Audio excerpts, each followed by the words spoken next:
Salams and welcome. Thank you for joining me in another episode of the Quran in English, the basics for beginners. We are busy at the moment with chapter number 4, Surah An-Nisa. A'udhu billahi minash shaitanir rajeem. Bismillahir Rahmanir Rahim. Surah 4, verse number 87. And once again, we have Ya La ilaha illallah, and this principle goes throughout the Quran over and over and over again. Allah.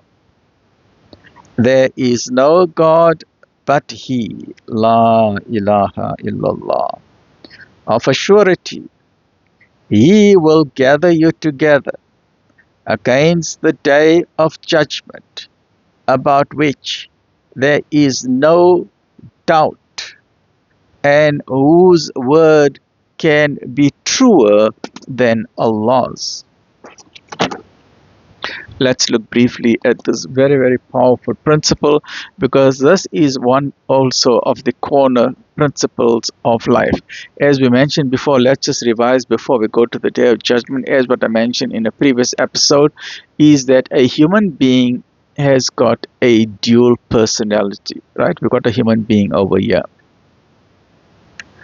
A human being has got a choice of choosing the path of goodness or evil. Angels are pure good. Angels are good and good. The devil is evil and evil. So human beings can choose to go the path of goodness or to go the path of evil. Now, we have all come from the Supreme Creator, the Creator of the heavens and the earth. He has created us. He has created everything. So whether you refer to Him as the Supreme Creator or God most merciful, or we as Muslims, we refer to Him by His proper name, and His proper name is Allah, right? So, God most merciful has created mankind. He has created human beings. And the metaphor or the personification of human beings, they are personified by a male and female known as Adam and Eve. When God created Adam and Eve, He gave them paradise for free. So He gave them paradise for free. They did not have to do anything to earn paradise. Paradise was for free. But God in His mercy did an amazing thing, because He highlighted to all the angels that He has created an amazing creature known as a human being. And the thing that makes a human being an amazing creature like no other creature in creation is the amazing human being, a brain. And the amazing brain is a self-learning organism. A human being is the only creature that has been taught language, has been taught vocabulary, has the ability to write down its history, has the ability for curiosity. And because of curiosity, this human being, although has been created weak in flesh, can become very powerful because of the tools that this human being can manufacture.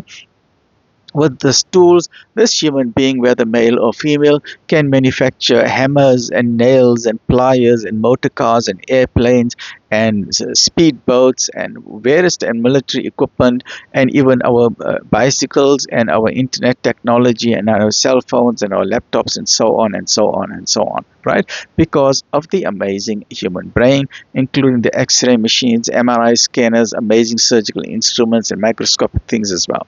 Now, God in His mercy, because of this amazing brain, He told all the angels to bow down to this amazing creature that He has created from sand and water. So they all bowed down, trillions of angels. The one who did not bow down is the one on the left. He is destined eventually for hell, and he is the devil, Satan.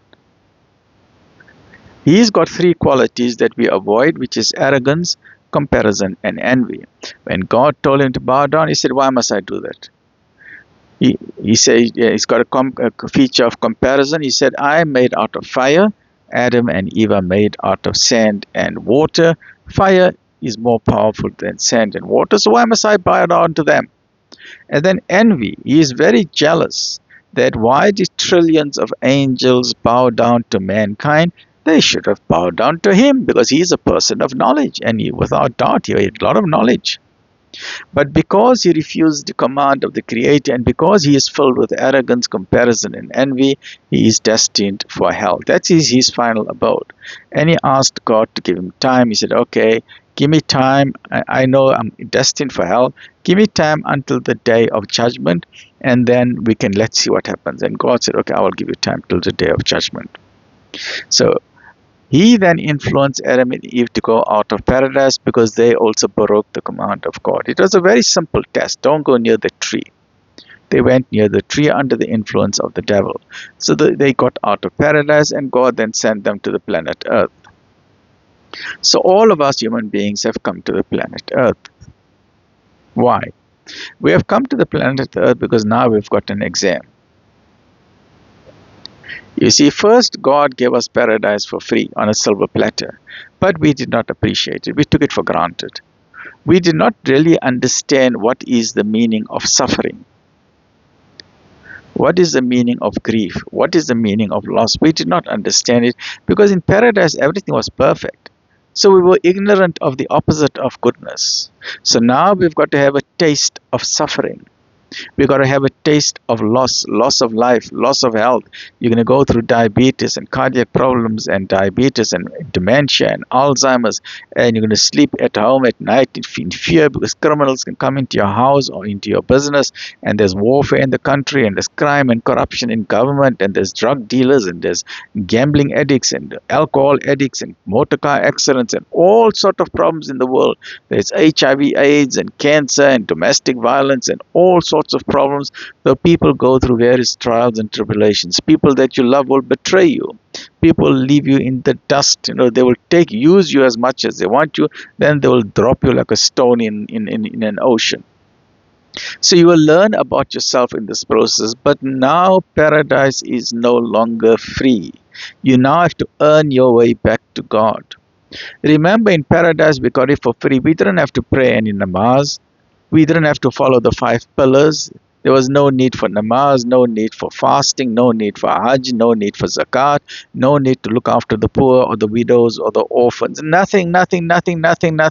We got it absolutely for free. But now God in His mercy says, one day you're going to return to me because you belong to me. Inna lillahi wa inna ilayhi raji'un. To God we belong, and unto Him is His return. But the devil is watching on the sidelines. He is watching mankind. And as we said, human beings have got a dual nature of being good and evil.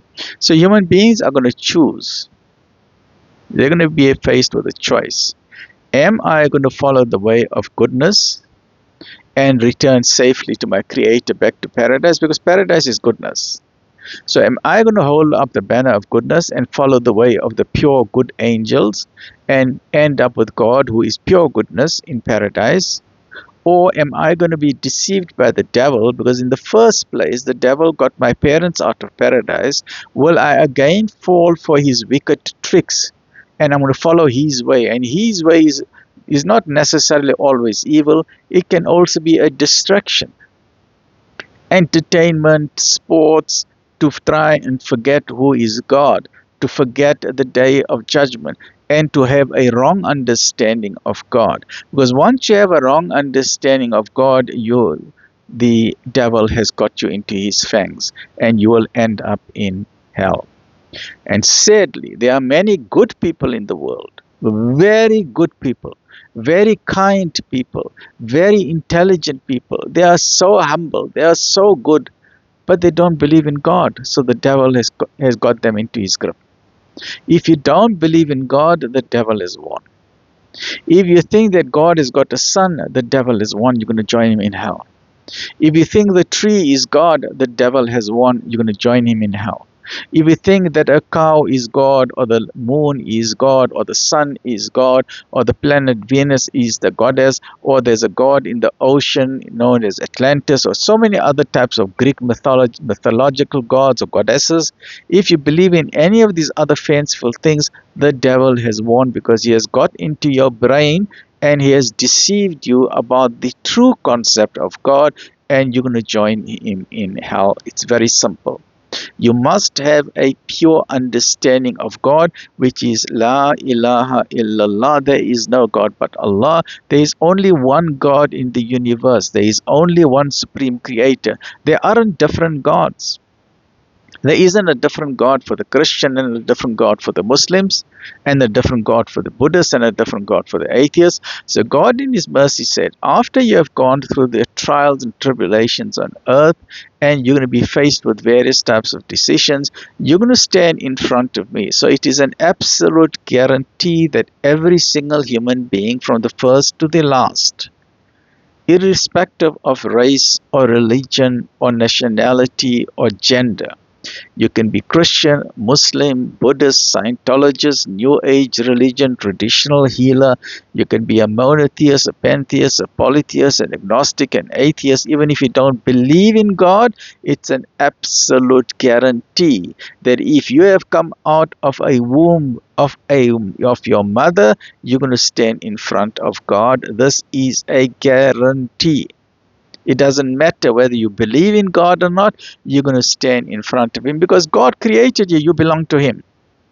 The Pope is going to stand in front of God. The kings are going to stand in front of God. The emperors and the sultans and the presidents of countries and the prime ministers are going to stand in front of God. And all the members of parliament are going to stand in front of God, and especially those members of parliament who are arrogant, because the arrogant ones are part of the devil. So if you are an arrogant member of parliament, then you must be very fearful for the day of judgment, because God is going to ask you, why are you taking a monthly salary and meanwhile the people are suffering? When you wanted a vote, you put your face on the street lamps and you put your face on television adverts to say you're going to solve the problems of the people. So government leaders and government officials, whether they are members of parliament or senators of Congress or premiers or mayors or even local ward councillors, all of them will be in a very serious position on the day of judgment, because they are influencing the lives of millions and millions of people. So if humanity is suffering, then the leaders will be called to account, because there must be justice for the ones who have been suffering. And if there are criminal gangs in government and criminal gangs in civil society, they will be held to account on the day of judgment. Even the wealthiest people in the world, whether you're a wealthy politician or if you're a son of a king or a son of an ambassador and you think you got diplomatic immunity, on the day of judgment there is no such thing as diplomatic immunity. On the day of judgment, your amount of money will not help you.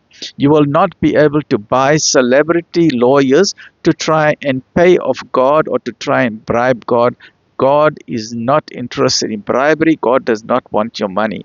And very famously, there will be some people who will give all the gold of the earth and placing it and say, oh, our Creator, send us back to earth so then we can be good human beings. But God is not interested in any of that, because and another famous hadith says that if there was any value on this planet earth, God would not have even given a drop of water to those who reject Him. Not even a drop of water. The value of the planet Earth in the sight of the Creator is less than the wing of a mosquito. So nothing you can give on the day of judgment will help you, except the choices that you have made with regard to your good deeds. And the most important good deed that you can ever do is to believe that there is only one God. So please never get confused with this very important concept. Right, man, sir? So Allah, there is no God but He. As a belief, man, sir. As a belief, as a belief, as a belief. Don't ever confuse yourself on this concept. Don't ever say that God has got a son. God does not need children. Jesus is not God's son. Who said that? Jesus Himself never said that. It is only human beings who have made this mistake. And that is how the devil has got into their brain. It has got into the brain of their pastors and their leaders. And who has influenced them? It is the wealthy people who are confusing the people, because the wealthy people want power and control over the people. And the wealthy people are influenced by the devil. Right? So Allah, there is no God but He. I'm not talking about all wealthy people. I'm talking about these secret shadow organizations, the ultra rich of the world who want world dominion and control over the world. These are powerful, powerful people. The amount of wealth that they got, we cannot even imagine it. And the amount of way that they are influencing the way the world is going, which country must be under warfare, which country must suffer, how they manipulate the currencies. These are evil people and they are being led by the devil. So it is important for the good people to stand up, right? So Allah, there is no God but He. Of a surety, He will gather you together against the day of judgment, about which there is no doubt whatsoever, and whose word can be truer than Allah's. Why should you be divided into two parties about the hypocrites? Allah has upset them for their evil deeds. Would you guide those whom Allah has thrown out of the way? What is the way? The way is the Sirat al-Mustaqim. For those whom Allah has thrown out of the way, never shall you find the way. The way is this path here. This path from us, from earth, right back to our God, to God most merciful, is known as the Sirat al-Mustaqim. And what is the Sirat al-Mustaqim? The Sirat al-Mustaqim is the Quran and the Sunnah. The Quran and the Sunnah are the GPS coordinates, how we can find our way back to the Creator. They but wish that you should reject faith as they do, and thus be on the same footing as they, but take not friends from their ranks until they flee in the way of Allah, until they become symbols of goodness from what is forbidden. But if they turn renegades, seize them and slay them wherever you find them, and in any case take no friends or helpers from their ranks. And these were the hypocrites that the Prophet ﷺ was faced with in Medina. Except those who join a group between whom and you there is a treaty of peace, or those who approach you with hearts restraining them from fighting you as well as fighting their own people. If Allah had pleased, He could have given them power over you, and they would have fought you. Therefore, if they withdraw from you, but fight you not, and instead send you guarantees of peace, then Allah has opened no way for you to war against them. So the whole basis of Islam is peace. Others you will find that wish to gain your confidence as well as that of their people. Every time they are sent back to temptation, they succumb thereto. If they withdraw not from you, nor give you guarantees of peace, besides restraining their hands, seize them and slay them wherever you get them. In their case, we have provided you with the clear argument against them. Join me in the next episode as we continue with chapter number 4. Alhamdulillah.